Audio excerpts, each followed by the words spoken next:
How you doing, man? How you doing, brother? So good to meet you, man. So good to meet you. Come on in. You're the real deal, man. This is what I got. This is what I got. I've got 9 of these. I've got about 70 of these hats. With things changing so constantly, how do you stay focused? Because that's one of the things that we're getting everything thrown at us right now. Every opportunity, from TV to you name it. And I think because again, the game's changed a lot in the last 10 years for you. Yeah, but yes the purpose hasn't. Yes, why you do what you do. And that's what I'm talking about today. Yeah, the purpose. So no matter all the changes, it comes down to here. The crazier it gets, the more chaotic it gets, the more you lean on your fundamentals. Slow it down. The more you stick to your basics. Yeah. You know, and you keep the main thing the main thing. Yeah. Don't lose your purpose. Like, you stay focused on your North Star. Yes. And so everything we do is about making that, then you'll figure out what's important and what's not important. And so you're able to keep these guys even still focused unbelievably on the team and not the individual. Because I'm sure that changes in some places. It becomes we lead the nation in retention the past 3 years. I saw that, yeah. In the most chaotic time in the history when of anybody football, could go at any point. You can leave anytime you want. Yeah. We lead the nation in retention 3 years in a row. It's amazing. That says a lot. People say, if I was doing, they say, well, how do you, I was like, well, it all goes back to our process on the front end, first of all.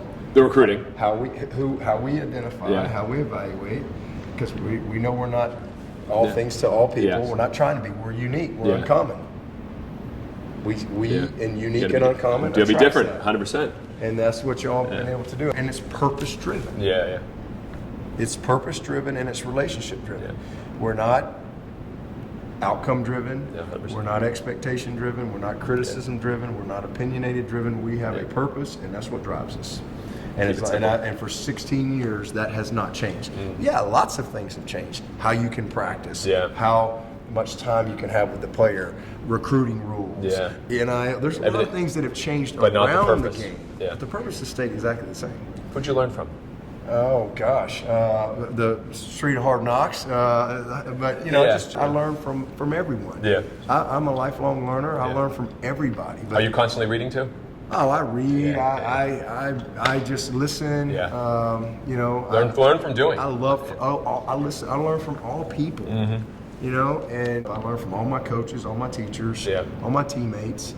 And then I just learned a lot from doing and failing and trying and I learned a lot from my faith. And so, that's what it comes from. Then I had some really key mentors in my life, like Woody McCorvey and Gene Stallings and Bobby Bowden and Tommy Bowden and just different people along the way. And then I've learned for a lot of my players. My staff. That's the learn by doing as well. Yeah, but just... Well, it's learn by doing. How do you actually focus on Kaizen and continuous improvement? A lot of people they're afraid to try because if you fail, oh man, somebody's gonna criticize you. But don't remember your failures. Yeah, remember your hits. Remember your hits. Yeah, there you are to the next thing. Yeah, and I grew up as a baseball player. Played baseball my whole life, and baseball is a game of failure. If you hit 3 out of 10, you're a Hall of Famer. 100%. You know who's got the most hits in Major League Baseball history? The most hits, Pete Rose, wasn't it? Yeah. So he had over 4,000 hits, but people don't realize he had 14,000 at-bats.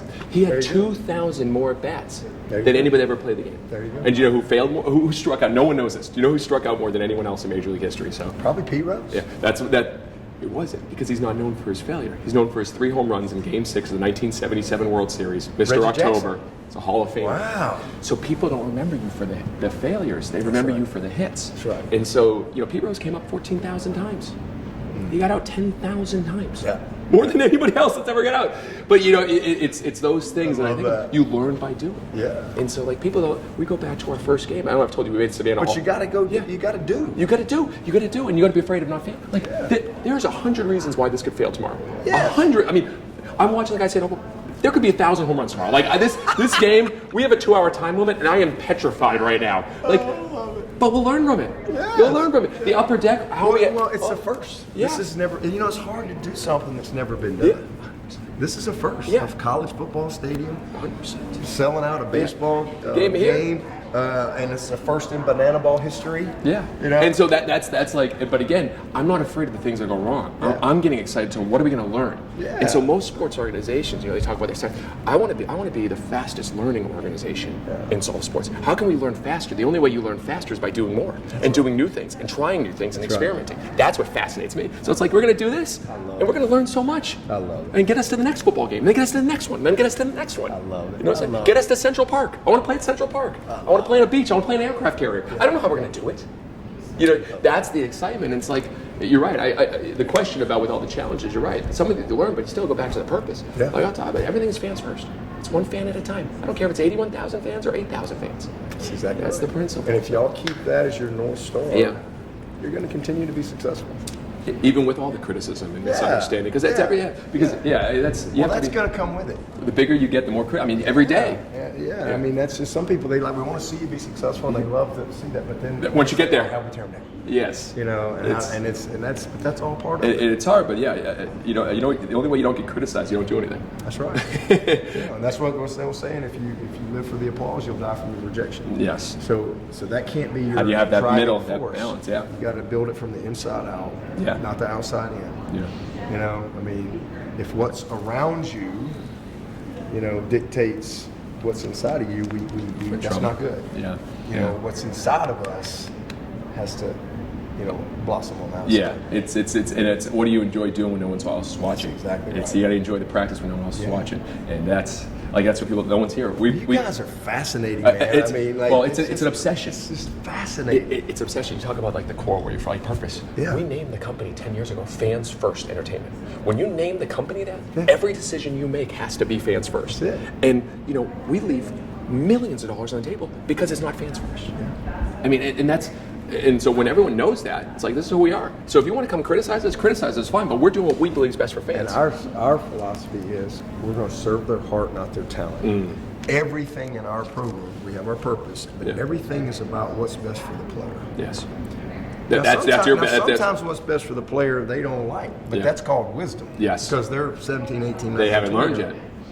But everything is what's, like, here's our purpose, and this is what's best for these players. How do we make that happen?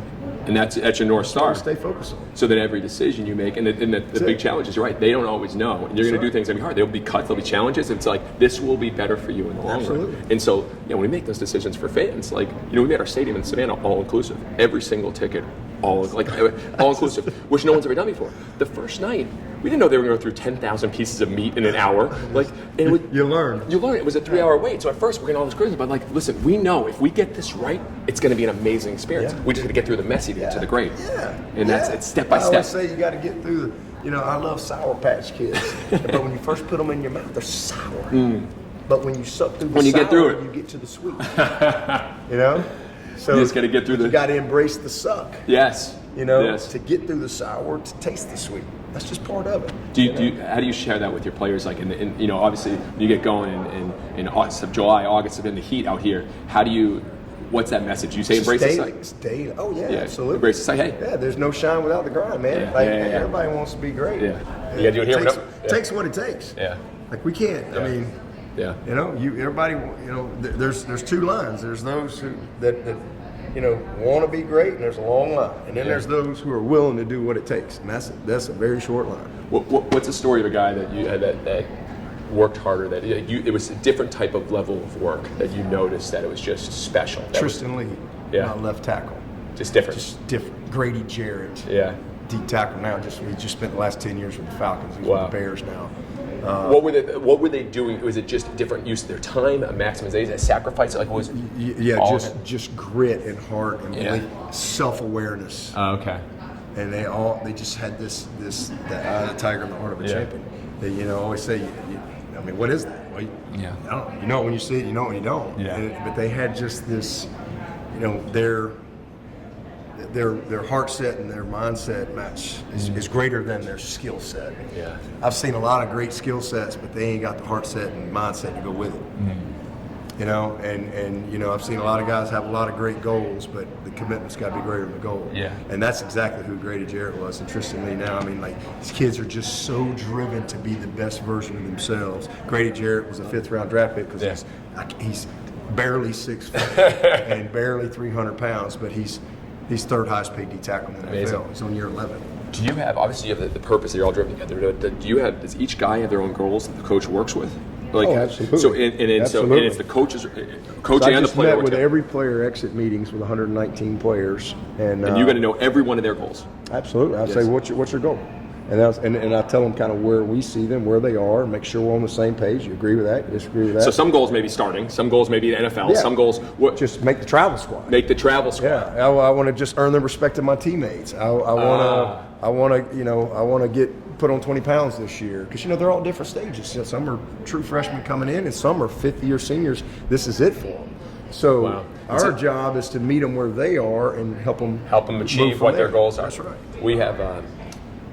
Instead of your resumes, we have people do their future resumes. So we want to know not necessarily what you've done in the past, what do you want to do in the future? Yeah. And that helps us when we're hiring, because if someone says they want to just be in the same position for the next 5-10 years, well, you're not growing and hungry, and that's one of our core beliefs. So that's not going to fit. What do you want to do? If someone says they want to go somewhere else in 5-10 years, awesome, we're going to help you get there. Yeah. And usually they end up saying, no, this is where I want to be, because everyone, but that's, I think that's why I was wondering, how do you do the goals? So when we do a future resume, we have an idea of kind of where they're trying to go. I did something with them one year. It was fun. I had them.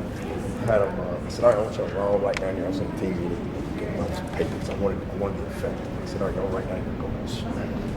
And they all wrote down there again, had the little time. They all write down their goals. And then they all felt good about it. And then I went around and I said, okay. Let me read this one. Oh man, it's great. I want to graduate. I want to buy my mom. I want a first round draft pick. I want to, I said, right, those are awesome. Then I go get somebody else and I read their goals and it was this, that.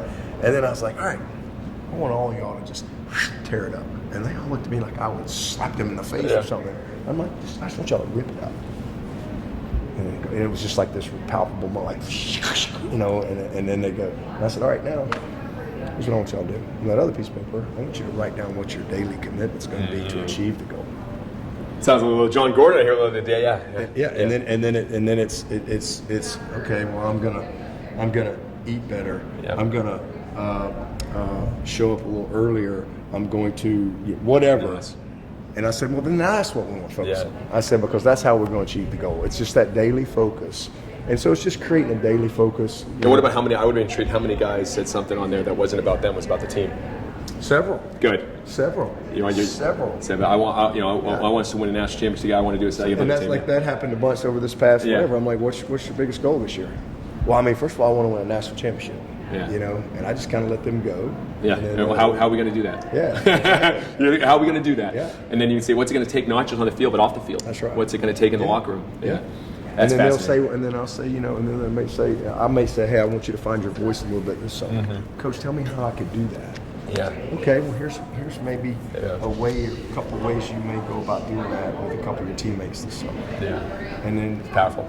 So just stuff like that. That's interesting. But it's just it's a daily thing. It never stops. Whether you're coaching or whether you have a whole organization, it's the same. What are you driven by? What's your purpose? What are you trying to do every day? And every time you're as the leader, every time you're in front of your team, it's important.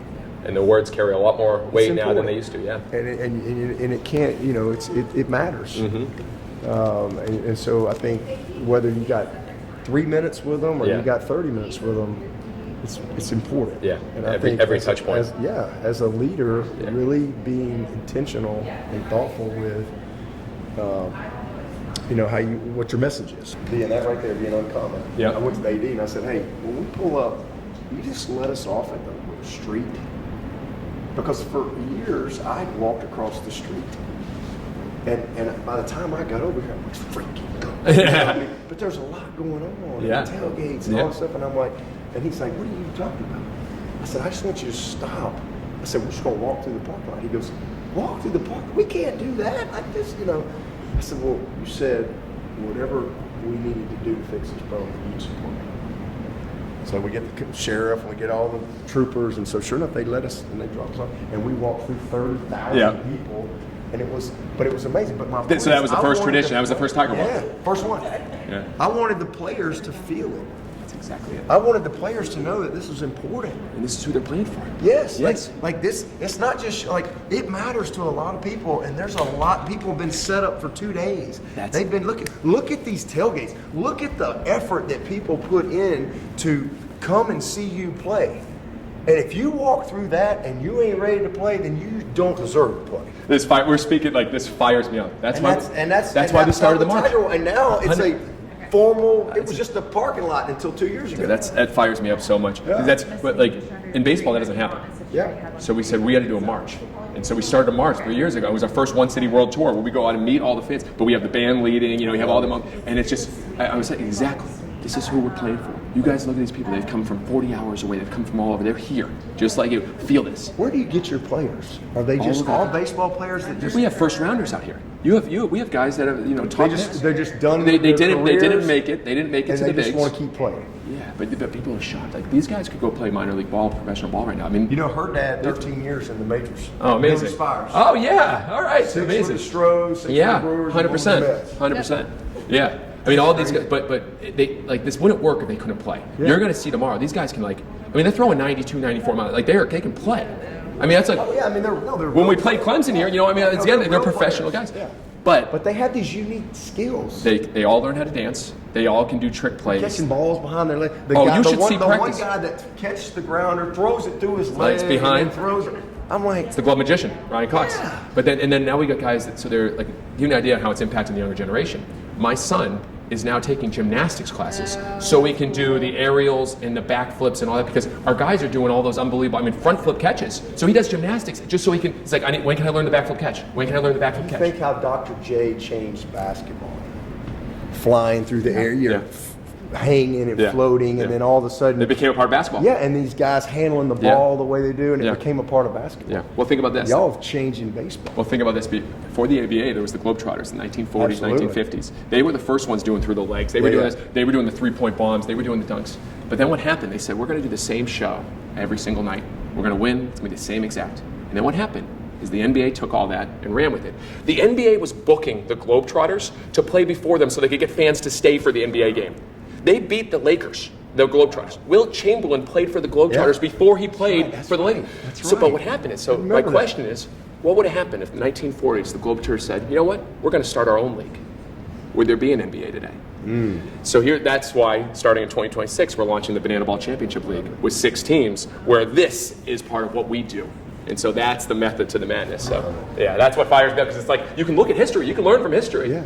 And see how to adjust it and do it a different way. I love it. So you're like the new spread offense coming in. Yeah. Oh yes. Everybody was I formation, and now it's your 4 wides. Yeah, 100%. Did you read The Score Takes Care of Itself by? I had not. So Bill Walsh. Yeah. Obviously, what he did, he has a standard of performance. He talks about the standard of performance. Literally, he was the GM and ran the team. Yeah. He was GM, and he had the receptionists, what they would dress, what they would wear, how they'd answer the phones, that helmet never touched the ground. He built a standard for the entire organization. Yeah. Our whole team is reading that now. So that's standard. When you talk about the standard We have a Bill Walsh quote when you're walking in the locker room. It says, championships are won long before the confetti flies. Yes. The standard of excellence is set forth, before you get to the championship stage. So good. Champions behave like champions long before they're champions. Sorry, guys, we could go for hours. Just like, this could be dangerous. This is great.